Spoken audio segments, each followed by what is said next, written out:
రాసిన పత్రిక, మొదటి తెస్సలోనికి రాసిన పత్రిక 5వ అధ్యాయము 23వ వచనం మనం అందరం చదువుకుందాం. సమాధానకర్తయగు దేవుడే మిమ్మును సంపూర్ణముగా పరిశుద్ధపరచునుగాక. మీ ఆత్మయు జీవమును శరీరమును మన ప్రభు అయిన యేసుక్రీస్తు రాకడ యందు నిందారహితముగాను సంపూర్ణముగాను ఉండునట్టు కాపాడబడునుగాక. హల్లెలూయా. ప్రియమైనటువంటి దేవుని బిడ్డలారా, మనకు బాగా పరిచయమైనటువంటి ఈ మెసేజ్ ఏంటి అంటే, ఒక వ్యక్తి పరలోక రాజ్యానికి పోయేదానికి ఒక వ్యక్తిలో ఉన్నటువంటి ఆ పవిత్రత ముఖ్యం, పరిశుద్ధత ముఖ్యం, సంపూర్ణత ముఖ్యం.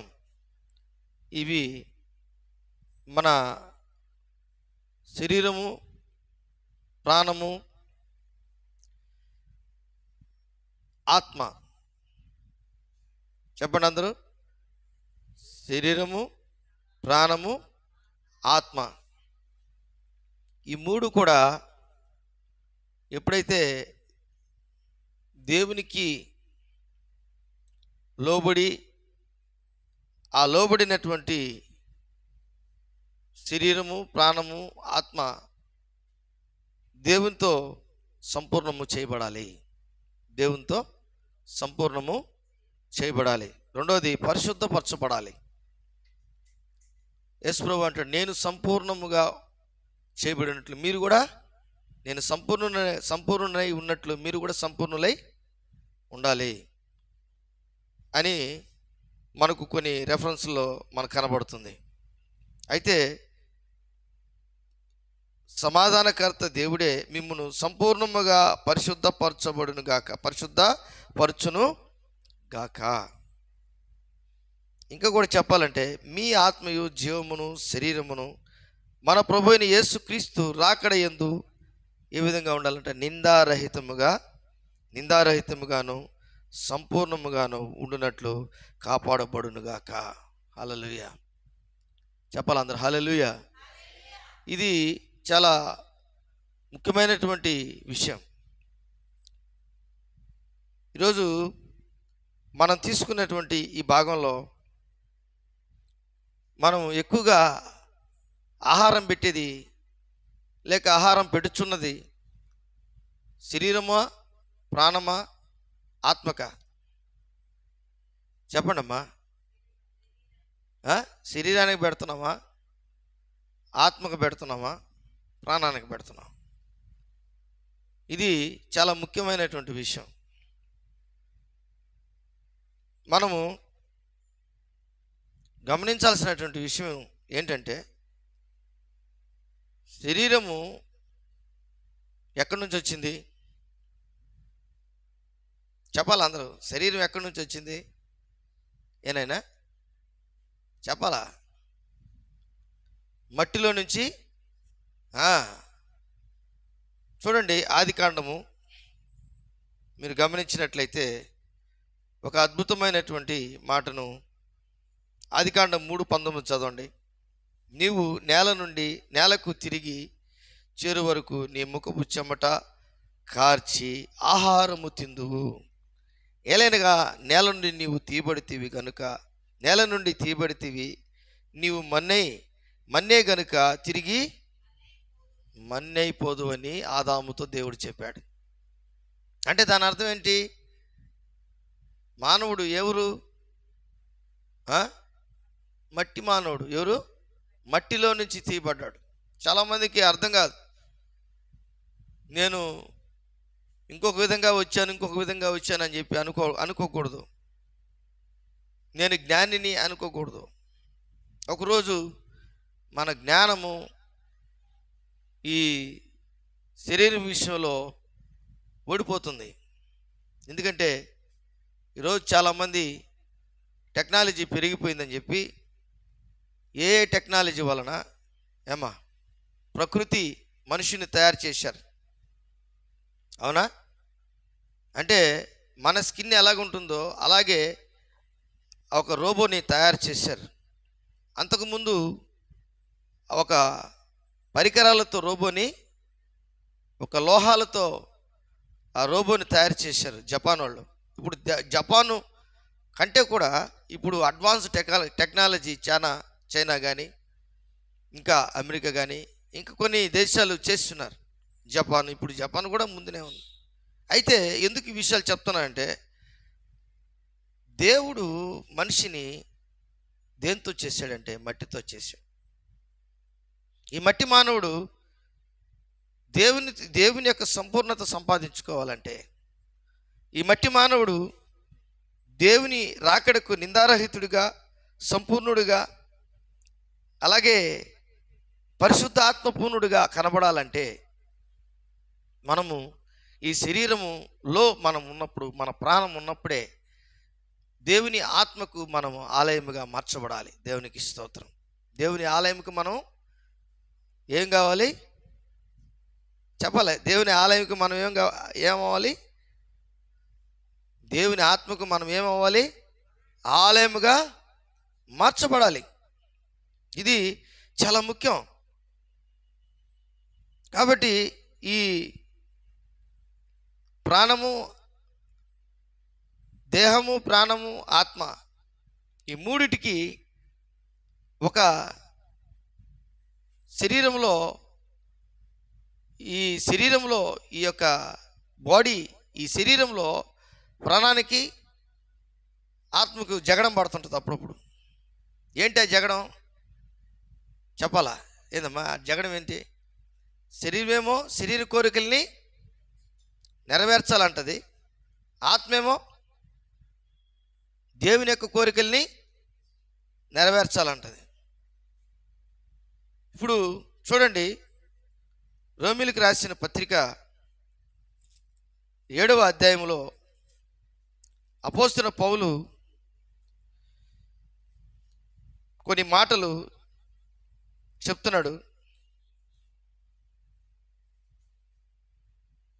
18వ వచనం, 7:18, నా యందు అనగా నా శరీరమందు మంచిది ఏదియు నివసింపదని నేను ఎరుగుదును, మేలైనది చేయవలని కోరిక నాకు కలుగుచున్నది కానీ దానిని చేయటం నాకు కలగట్లేదు. బాగా గమనించండి, ఈ శరీరమందు నువ్వు ఆత్మతో ఏకీభవిస్తేనే కానీ నువ్వు మంచి చేస్తావు, లేకపోతే నువ్వు చేయలేవు. ఇది చాలా ముఖ్యమైనటువంటి విషయం. మరలా చదవండి ఆ మాటని. నా యందు అనగా నా శరీరమందు మంచిది ఏదియు నివసింపదని నేను ఎరుగుదును, మేలైనది చేయవలని కోరిక నాకు కలుగుచున్నది కానీ దానిని చేయటం నాకు కలుగటలేదు.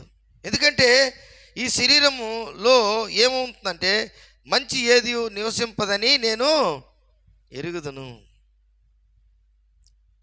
అంటే ఒక వ్యక్తి you are the temple of holy ghost, నీవు దేవునికి ఆలయమై ఉండాలి అని దేవుడు కోరుకుంటున్నటువంటి ఆ కోరికను నెరవేర్చాలంటే నాలో ఉన్నటువంటి చెడుతనం అంతా కూడా తీసివేసుకుంటేనే కానీ.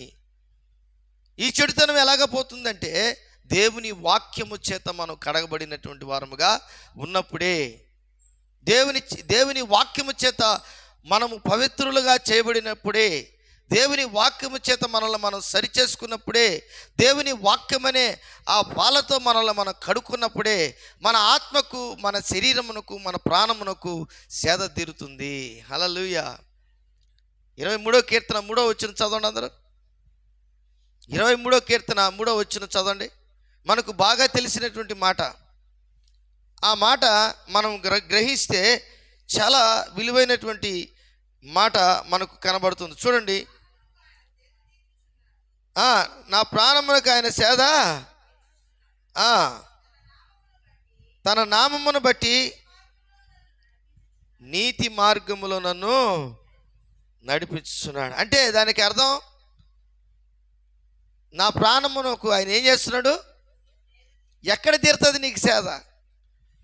దేవుని వాక్యం అందే నీకు సేద తీరుతుంది. దేవుని వాక్యం ఉంటే హృదయంలో నెమ్మది ఉంటుందా లేదండి? చెప్పండి. మన హృదయంలో చాలా రకరకాల వాటికి తావు ఇస్తాం, కానీ దేవుని వాక్యానికి తావు ఇవ్వం. అందుకే ఐహిక విచారము, ధనమోహం, ఈ లోకంలో ఉన్నటువంటి పరిస్థితులన్నింటిని బట్టి మానవుడు ఏమవుతాడంటే ఆధ్యాత్మికంగా ఓడిపోతున్నాడు. ఆధ్యాత్మికంగా ఏమవుతున్నాడు? ఓడిపోతున్నాడు. అందుకే ఈ 20 వచనంలో చూడండి, రోమీలకు రాసిన పత్రిక 7:20లో 19:20 చూడండి. నేను చేయగోరు మేలు చేయక చేయగోరని కీడు చేయుచున్నాను. నేను చదవండి, రోమీలకు రాసిన పత్రిక 7:19. నేను చేయగోరు మేలు చేయక చేయగోరని కీడు చేయుచున్నాను. అంటే మంచి చేయాలి శరీరం మందు, దేవునికి ఇష్టానుసారంగా జీవించాలి శరీరం మందు, పరిశుద్ధంగా జీవించాలి శరీరం మందు, నిందారహితులంగా ఉండాలి శరీరం మందు, ఆత్మచేత నింపబడాలి శరీరం మందు. అయితే చేయగోరు మేలు చేయక చేయగోరని కీడు ఎవరికి చేస్తున్నాడు? ఎదుటివారికా? పక్కనోళ్ళకా? వెనకోళ్ళకా? అంటే వెనకింటి వాళ్ళకా? ముందింటి వాళ్ళకా? పక్కింటి వాళ్ళకా? కాదు, మనకు మనమే మనం ఏం చేసుకుంటున్నాం?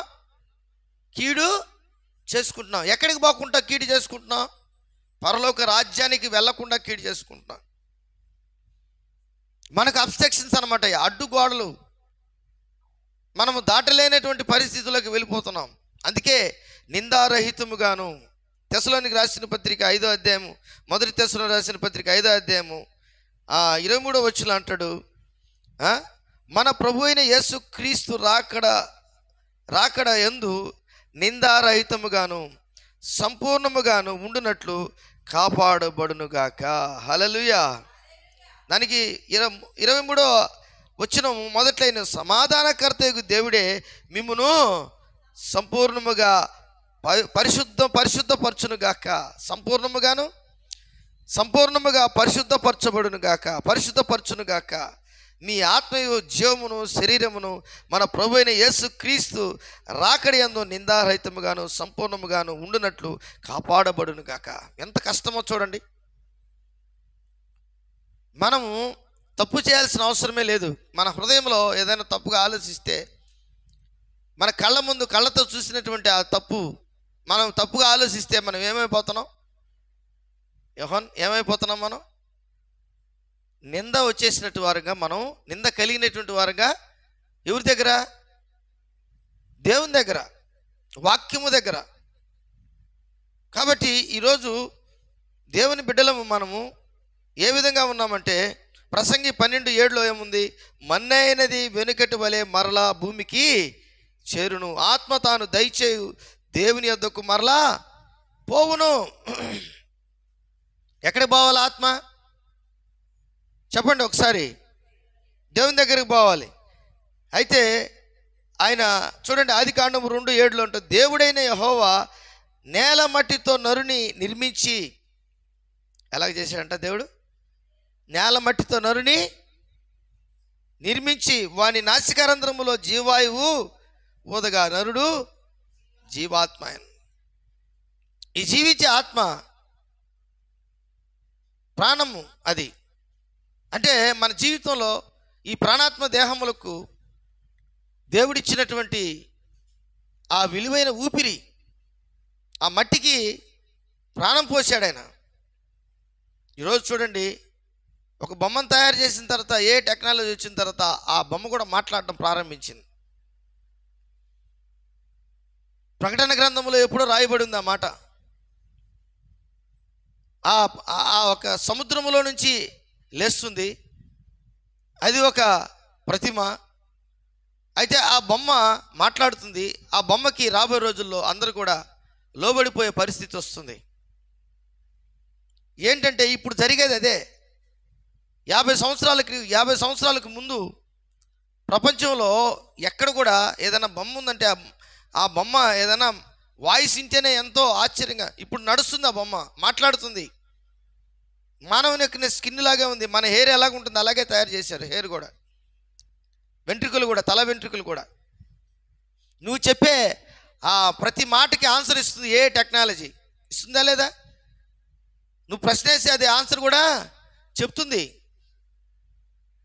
అలాగే ఇప్పుడు నువ్వు ఏదైనా ఒక వస్తువు కొనాలన్నా ఎక్కడికో వెళ్ళాల్సిన అవసరం లేదు.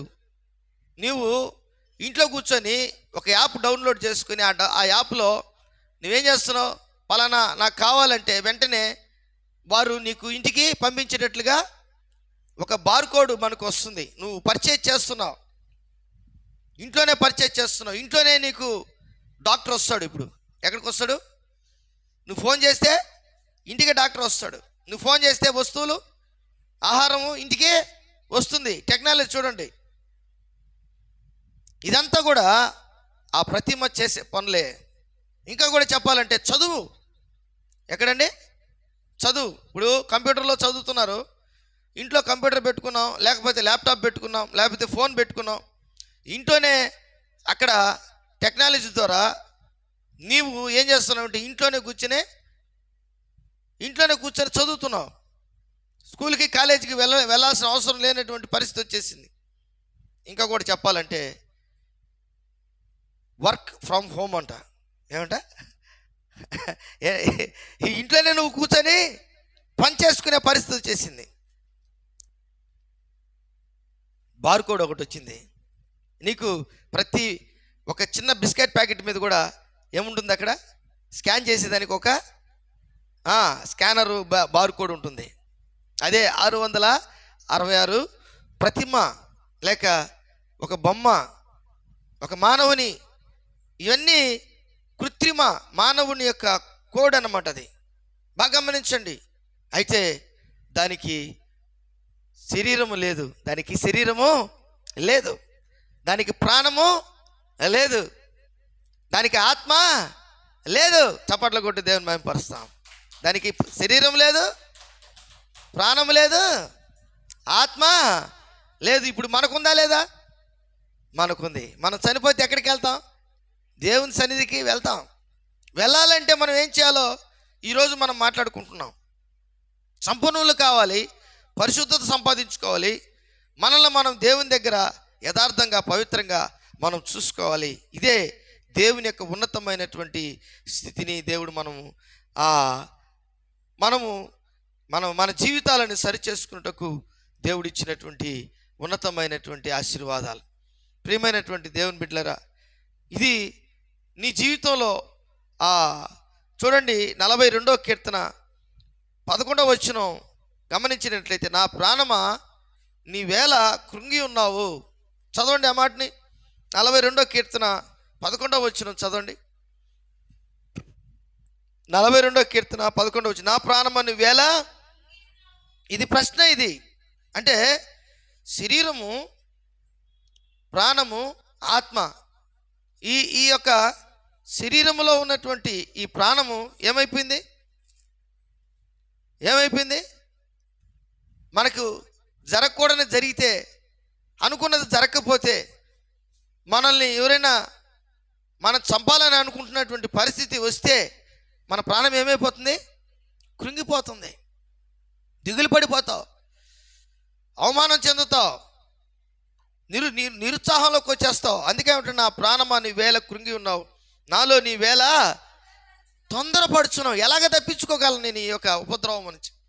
ఎలాగ తప్పించుకోగలను ఈ యొక్క భయంకరమైనటువంటి కష్టము, నష్టములో నుంచి? తర్వాత చూడండి, దేవుని యందు నిరీక్షణ ఉంచుము, ఆయనే నా రక్షణకర్త, నా దేవుడు, ఇంకను నేను ఆయన్ని స్తుతించదును. హల్లెలూయా, హల్లెలూయా, హల్లెలూయా. కాబట్టి ఈరోజు నీ జీవితంలో దేవుణ్ణి ఆరాధించడం, దేవునితో నువ్వు స్తుతించడం, దేవుని యందు భయము భక్తి కలిగినటువంటి వ్యక్తిగా నీవు ఆ రక్షణకర్త అయినటువంటి దేవుణ్ణి నువ్వు స్తుతి ఆరాధన చేస్తూ ఉంటే నీ ప్రాణము, కృంగి ఉన్నటువంటి ప్రాణం నీలో తొందరపడుతున్నటువంటి ప్రాణం ఏమవుతుంది? తిరిగి రెస్టరేషన్ జరుగుతుంది, తిరిగి పునరుద్ధీకరణ జరుగుతుంది, తిరిగి నీ ఆత్మీయమైనటువంటి స్థితిని నీవు పెంపొందించుకోగలవు. అందుకే రోమిలికి రాసిన పత్రికలో అపోస్తలుడైన పౌలు తన శరీరం ముందు పోరాడుతున్నటువంటి పోరాటములను ఆయన 22వ వచనం 21వ వచనంలో చూస్తే, నేను కోరిన దానిని చేసిన ఎడల దానిని చేయనది నా యందు నివసించు పాపమే కానీ ఇకను నేను కాదు. ఏం చేస్తున్నాడు ఆయన? 20వ వచనంలో నేను కోరని అంటే నేను కోరని దాని అంటే ప్రాణం, అంటే ప్రాణాత్మ దేహములు, ఈ ప్రాణము ఆత్మ ఒకటయ్యి శరీరాన్ని జయించాలనుకుంటే ఈ శరీరము ఏం చేస్తుందంటే వాటిని ఎదిరించి ఈ శరీర కోరికలు నెరవేర్చినప్పుడు అక్కడ పాపము ఏలుతుంది. అదే ఏంటాడు, నేను కోరని దానిని చేసిన ఎడలా పాపమే కానీ ఇకను నేను కాదు. 21 కాబట్టి మేలు చేయగోరు నాకు కీడు చేయట కలుగుచున్నదను ఒక నియమము నాకు. కానీ ఎంత మంచోడిగా ఉండాలనుకున్నా, ఎంత మంచిదానిగా ఉండాలనుకున్నా ఉండలేకపోతున్నాం. కారణం ఏంటంటే ఈ శరీర పోరాటంలో ఓడిపోతున్నాం. అందుకే ప్రాణము ఆత్మను సంప్రదించాలి. పరిశుద్ధాత్మ. దేనికమ్మా? పరిశుద్ధాత్మ. ఎవరు పంపించారు?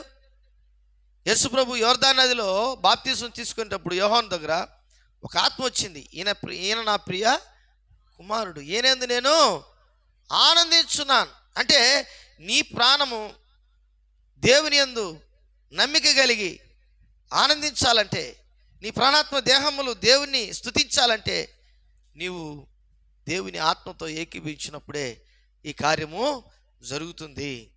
అందుకనే యేసు క్రీస్తు ప్రభుల వారు ఆత్మతో ఆయన అరణ్యములోకి వెళ్ళాడు. ఎన్ని దినాలు వెళ్ళాడమ్మా తల్లి? ఎన్ని దినాలైనా? 40 days. అంటే దేనికోసం వెళ్ళాడు యోహాను? దేనికోసం వెళ్ళాడు? నాకేం తెలుసు అన్నా అంటావా? దేనికోసం వెళ్ళాడు ఆయన? దేనికోసం వెళ్ళాడంటే ఈ శరీరాన్ని జయించేదానికి వెళ్ళాడు. దేవునికి స్తోత్రం. అక్కడ సైతాను ఒక పని పెట్టింది దేవునికి. ఏం పని అది? రాళ్ళని. ఎందుకంటే యేసు ప్రభుకి ఆకలేస్తుంది. అక్కడ 40 రాత్రులు 40 పగళ్ళు మనం కనీసం 1.5 రోజు ఉండలేం, ఒక పూట ఉండలేం. అవునా కదా? చెప్పండి, అవునా కదా? పొద్దున టిఫిన్ చేయకపోతే మధ్యాహ్నం కల్లా మనం సొక్కిపోతాం. మధ్యాహ్నం తినేదానికి సాయంకాలంకి ఇంకా ఎవరైనా మనకు అందియాలా, ఆ ప్లేట్లో కొంచెం భోజనం వేసుకోరా, లేకపోతే ఇంకోటి ఏదైనా పని చెప్తా ఉంటాం అనమాట. ఎందుకంటే పని కూడా చేయలేనటువంటి పరిస్థితుల్లోకి వెళ్ళిపోతాం. యేసయ్య ఆయన శరీరమందు పరిపూర్ణత, ఆయన శరీరమందు పరిశుద్ధాత్మ, ఆయన శరీరమందు ఆయన ఏమైనాడంటే ఆయన పరిపూర్ణత కావాలని ఆయన ఆత్మతో నింపబడి మనుష్య కుమారుడు రెట్టు వల్ల మాత్రం జీవించుడు, దేవుని నోటి నుంచి వచ్చే ప్రతి మాట వలన జీవిస్తాడని దేవుని వాక్యము సెలవిచ్చినట్లుగా ఆయన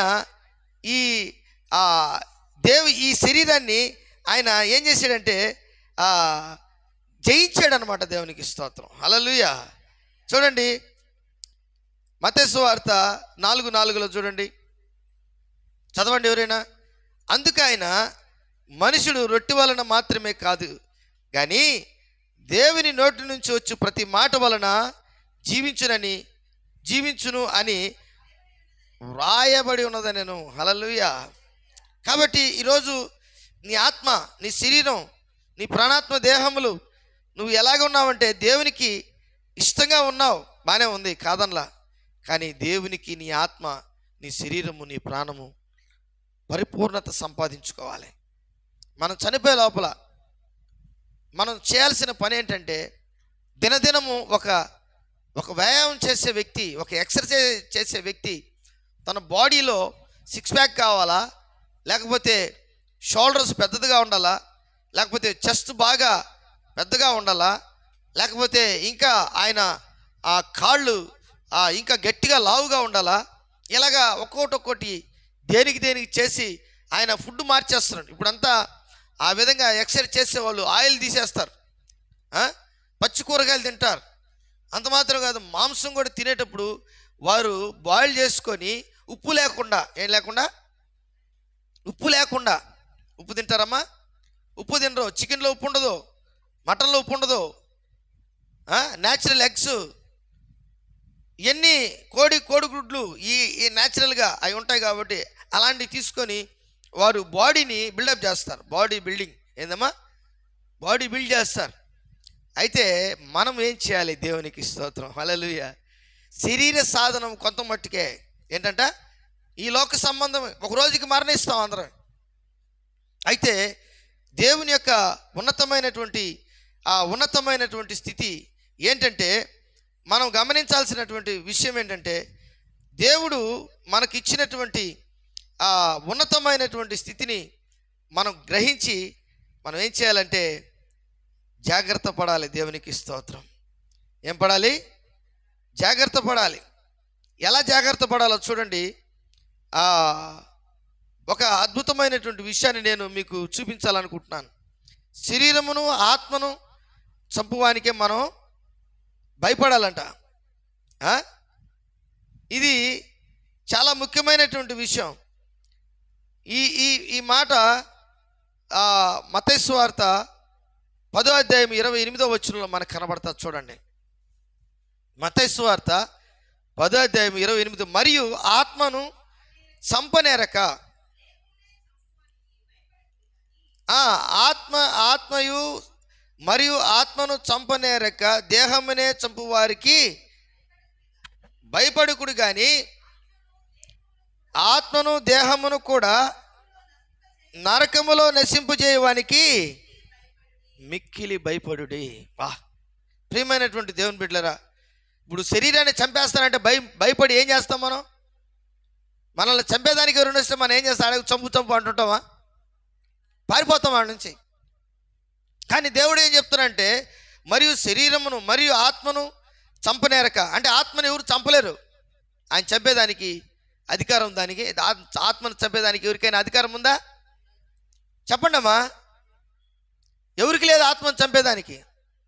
ఈవెన్ డాక్టర్లకు కూడా శరీరాన్ని చంపాల్సిందే కానీ, అవునా కదా? చెప్పండి అమ్మా. ఈవెన్ డాక్టర్స్ ఆల్సో శరీరాన్ని చంపాల్సిందే కానీ బ్రెయిన్ డెడ్ అయిన వాళ్ళు ఏం చేస్తాం? చెప్పండి, బ్రెయిన్ డెడ్ అయిన వాళ్ళు ఏం చేస్తాం? ఆ బ్రెయిన్ డెడ్ అయిన గుండెమో కొట్టుకుంటూ ఉంటుంది. వాళ్ళందరి దగ్గర సంతకం పెట్టించుకుంటారు. ఎవరు? డాక్టర్స్. ఆల్రెడీ ఈయన బ్రెయిన్ డెడ్ అయిపోయింది, ఈ తలకి ప్రాణం లేదు, ఇక్కడ వరకే ఉంది, గుండె మాత్రం కొట్టుకుంటుంది, ఏం చేయాలంటే దాన్ని చంపేయండి అని చెప్తారు. ఏదో ఒక ఇంజెక్షన్ ఇచ్చే, లేకపోతే ఇంకోటి ఇచ్చి. కానీ ప్రియమైనటువంటి దేవుని బిడ్డలారా, బాగా గమనించండి, శరీరాన్ని చంపేవానికే భయపడద్దండి. ఆత్మను శరీరాన్ని చంపే ఆ దేవునికి మనం ఏం చేయాలా? భయపడాలా. ఇది చాలా ముఖ్యమైనటువంటి విషయం. అందుకే రోమీయులకు రాసిన పత్రికలో ఆయన ఏం చెప్తానంటే, ఒక ఆధ్యాత్మికమైనటువంటి విషయం ఏం జరుగుతుంది చూడండి. ఇక్కడ ఇది చాలా ముఖ్యమైనటువంటి విషయం. 22వ వచనం, అంతరంగ పురుషుని బట్టి దేవుని ధర్మశాస్త్రమునందు నేను ఆనందించుచున్నాను. కానీ అంటే దేవుని వాక్యము, పరిశుద్ధ దేవుని వాక్యము, ధర్మశాస్త్రము నాకు దాని వలన, ధర్మశాస్త్రం వలన నేనేం చేస్తున్నాను? ఆనందిస్తున్నాను. కానీ వేరొక నియమము నా అవయవములో ఉన్నట్టు నాకు కనబడుచున్నది. అది నా మనస్సునందున్న ధర్మశాస్త్రముతో పోరాడుచు నా అవయములోనున్న పాప నియమమునకు నన్ను చెరపట్టి లోబరుచుకొనుచున్నది. చూసారా? అంటే ధర్మశాస్త్రముతో ఎవరు పోరాడుతున్నారంటే, అది నా మనస్సునందు ధర్మశాస్త్రముతో పోరాడుచు నా అవయములను లోనున్న పాప నియమమునకు నన్ను చెరపట్టుకొని పడబోచున్నది, చెరపట్టి లోపరుచుకొనుచున్నది. అంటే ఈ శరీరం ఏమవుతుంది? ధర్మశాస్త్రానికి, దేవుని వాక్యానికి ఏమవుతుంది? విరోధమైపోతుంది. 24వ వచనం, అయ్యో నేను ఎంత దౌర్భాగ్యుడను, ఇట్టి మరణమునకు లోనగు శరీరము నుండి నన్ను ఎవడో విడిపించును. ఇది ప్రశ్న. అంటే ఒక వ్యక్తి మరణానికి వెళ్ళే ముందు ఒక డిక్లరేషన్, ఒక తీర్మానం, నా ఒక మరణంలో నుంచి నన్ను ఎవరు విడిపిస్తారు? నేను దౌర్భాగ్యుణ్ణి, నేను ఓడిపోతున్నాను, మాటి మాటికి ఓడిపోతున్నాను. నా శరీరము ధర్మశాస్త్రంతో పోరాడినప్పుడు ధర్మశాస్త్రము నాలో గెలవలేకుండా నేను శరీరానికి లోబడి నా అవయవాలన్నీ కూడా పాపానికి లోనై పాప నియమంలో నేను ఉండిపోతున్నాను. అందుకే నేను దౌర్భాగ్యుణ్ణి. అందుకే నేను ఈ మరణంలో నుండి, నా శరీరము నుండి, ఇట్టి మరణములకు లోనగు శరీరము నుండి నన్ను ఎవడు విడిపించును? మన ప్రభు అయిన యేసుక్రీస్తు ద్వారా దేవునికి కృతజ్ఞతాస్తులు చెల్లించుచున్నాను. కాగా మనస్సు విషయంలో నేను దైవ నియమమునకును శరీర విషయంలో పాప నియమమునకును దాసుడినై ఉన్నాను. చూసారా? శరీర విషయంలో దేనికి నియమం, ఏ నియమానికి దాసుడైనంటే పాపానికి దాసుడైనాడంట. ఆయన ప్రాణము మనస్సు ఏమైందంటే దైవ నియమానికి ఏమైందంట? లోబడుతున్నాడంట. శరీరము అయితే పాప నియమానికి దాసుడిగా ఉన్నాడు. అయితే ప్రాణము మనస్సుకి ఏమైందంటే దైవ నియమానికి లోబడుచున్నాను. అయితే ఇప్పుడు నన్ను ఎవరు విడిపిస్తారంటే చూడండి, 8వ అధ్యాయము 1వ వచనం, కాబట్టి ఇప్పుడు క్రీస్తు యేసునందున్న వారికి ఏ శిక్ష విధి లేదు, క్రీస్తు యేసునందు జీవమునిచ్చు ఆత్మ యొక్క నియమము పాప మరణముల నియమము నుండి నన్ను విడిపించను. హల్లెలూయా, హల్లెలూయా. అంటే యేసుక్రీస్తు ఆయనే ధర్మశాస్త్రము కంటే విలువైనటువంటి విషయాలు మానవాళికి తెలియపరిచాడు. ధర్మశాస్త్రములో ఉన్నటువంటి విషయాలు తెలియపరిచాడు. ఒక స్త్రీని పాపము చేత పట్టబడిన తర్వాత ఆ స్త్రీ రాళ్లతో కొట్టబడి చంపబడాలని మోషే ధర్మశాస్త్రం ప్రకారం చెప్పబడితే యేసు ప్రభు దగ్గరకు తీసుకొచ్చి ఆమెను, ప్రభువా ఇదిగో మోషే ఇలా చెప్పాడు కదా, ఎవరైనా ఒక స్త్రీ పాపం చేత పట్టుబడితే ఆమె రాళ్లతో కొట్టి చంపాలని. అయితే యేసు ప్రభు ఏం చేస్తున్నారంటే, మీలో పాపము లేని వాడు మొట్టమొదటిగా రాయి వేయండి. కాబట్టి ఈరోజు దేవుని యొక్క బిడ్డలరా, మన ఆత్మీయమైనటువంటి స్థితిని మనల్ని మనమే దేవుని దగ్గర ఒక నూతన పరచబడి నీ జీవితంలో దేవునికి ఇష్టమైనటువంటి రీతిలో మనం జీవించి ప్రభువుకి సాక్షులంగా జీవించే నీవు నేను ఎన్నిసార్లు ఓడిపోతున్నావు? చూడండి, ద్వితీయోపదేశకాండము 22:22లో యేసుక్రీస్తు ఆ పాపపు స్త్రీ దగ్గర నేల మీద ఏదో రాస్తున్నాడు.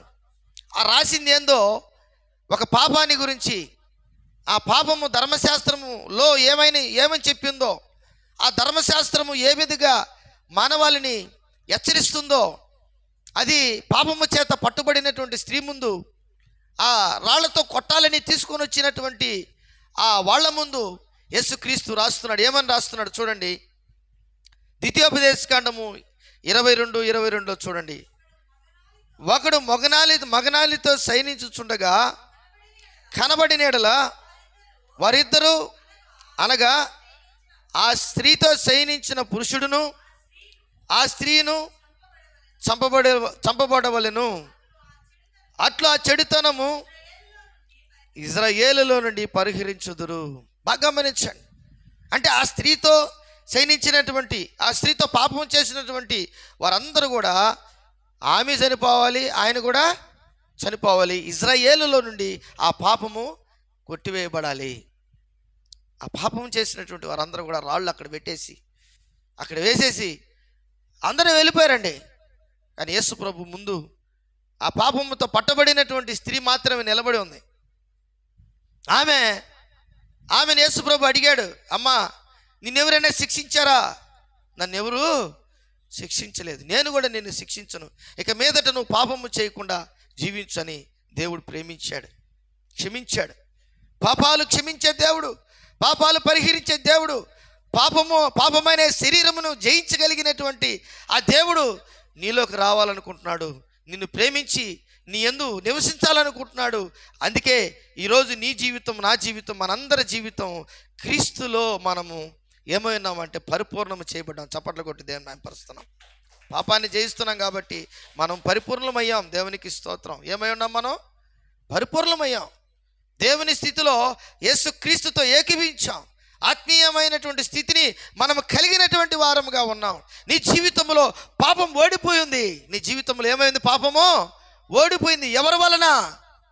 క్రీస్తు నిన్ను క్షమించడం వలన, క్రీస్తు మన పాపముల కొరకు మరణించడం వలన, క్రీస్తు మన మన పాపములకు ప్రాయశ్చిత్తం చేసినందువలన మన జీవితంలో మనము విజయవంతమైనటువంటి దేవుని బిడ్డలముగా, క్రీస్తుని కలిగినటువంటి వారముగా ముందుకెళ్తున్నాం. గలతీయులకు రాసిన పత్రిక 6వ అధ్యాయము 8, 9, 10 చూడండి.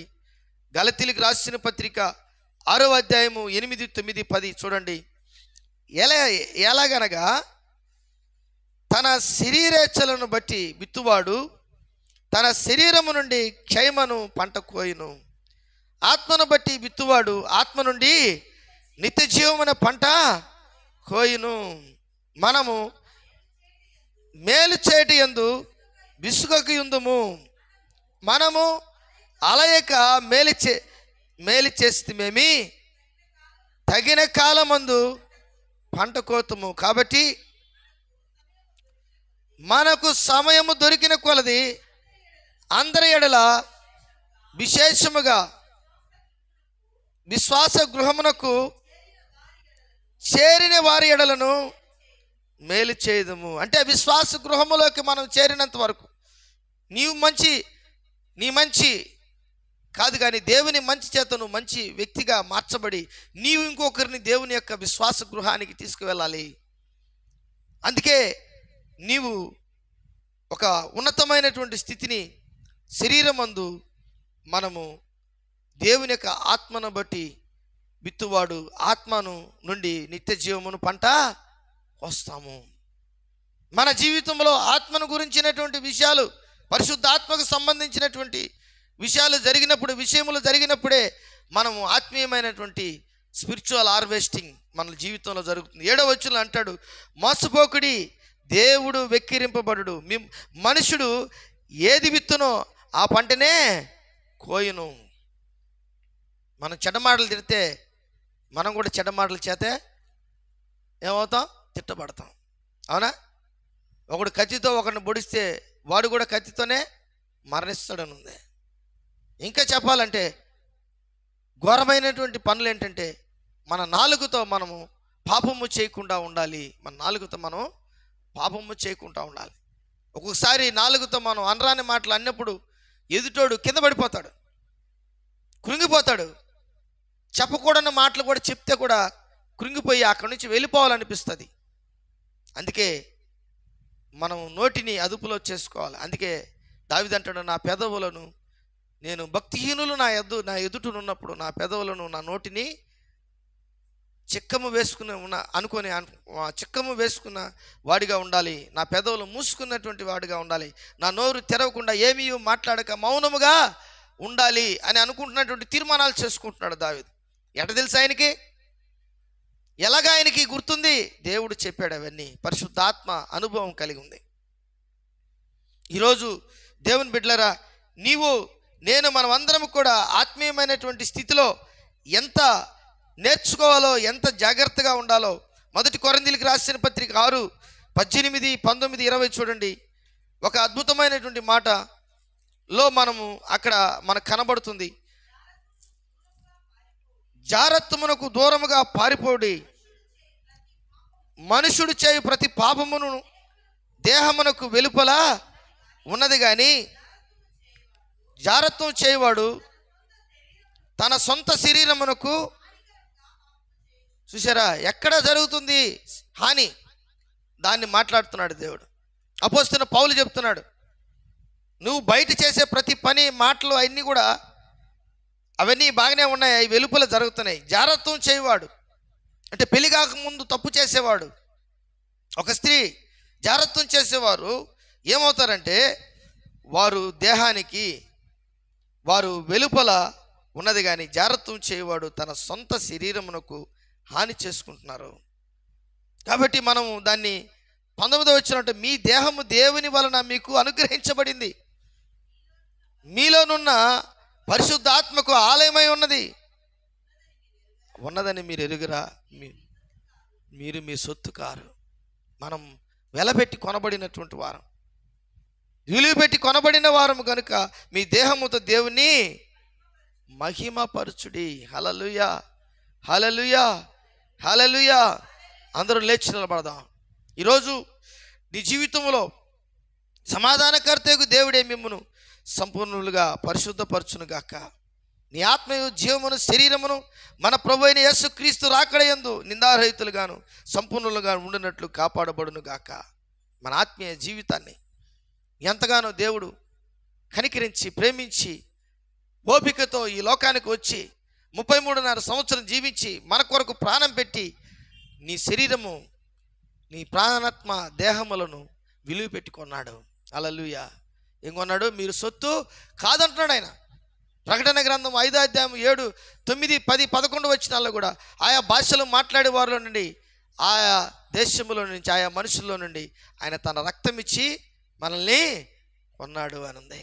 అయితే ఈరోజు నిజముగా నేను, నీవు, మనమందరం ఎవరంటే విలువ పెట్టి కొనబడిన వారం. నిన్ను నీవు కాపాడుకోవాలి, నన్ను నేను కాపాడుకోవాలి. వేరే వాళ్ళు కాపాడలేరు, వేరే వాళ్ళకి దానికి అధికారం లేదు కాపాడేదానికి. ప్రాణం తీసేదానికి కూడా శరీరమును ప్రాణం తీస్తాడు కానీ ఆత్మకు ప్రాణము తీసేదానికి వీలు ఎవరికి లేదు. శరీరమును, ప్రాణమును, ఆత్మకు ఆయన అధికారి ఉన్నాడు. ఆయన ఎవరైనా? యేసుక్రీస్తు ప్రభువు వారు. అందుకే మీరు శరీరాన్ని చంపేవారికే భయపడబాకండి, శరీరమును ఆత్మను చంపేవానికి నువ్వు భయపడాలని ఉంది. ప్రేమైనటువంటి దేవుని బిడ్డలారా, మనం అందరం చేతులెత్తి ఒక్కసారి మౌనంగా దేవుని అడుగుదాం. బయటికి చెప్పాల్సిన అవసరం లేదు. నేను కానీ నువ్వు కానీ ఒక్కసారి, ప్రభువా నా జీవితాన్ని ఇదిగో నీ చేతిలో పెడుతున్నాను తండ్రి. నా ప్రాణాత్మ దేహములు నీకు పరిపూర్ణమైనటువంటి స్థితి, పరిశుద్ధమైనటువంటి స్థితి, నీవు ఏ విధంగా ఈ లోకములో జీవించావో ప్రభువా అదేవిధంగా జీవించాలని నేను కోరుకుంటున్నాను తండ్రి అనే ఒక మంచి మాట నీ జీవితంలో దేవుని అడిగి మనం ముందుకెళ్దాం. స్తోత్రం చెప్దాం అందరం. స్తోత్రం, స్తోత్రం.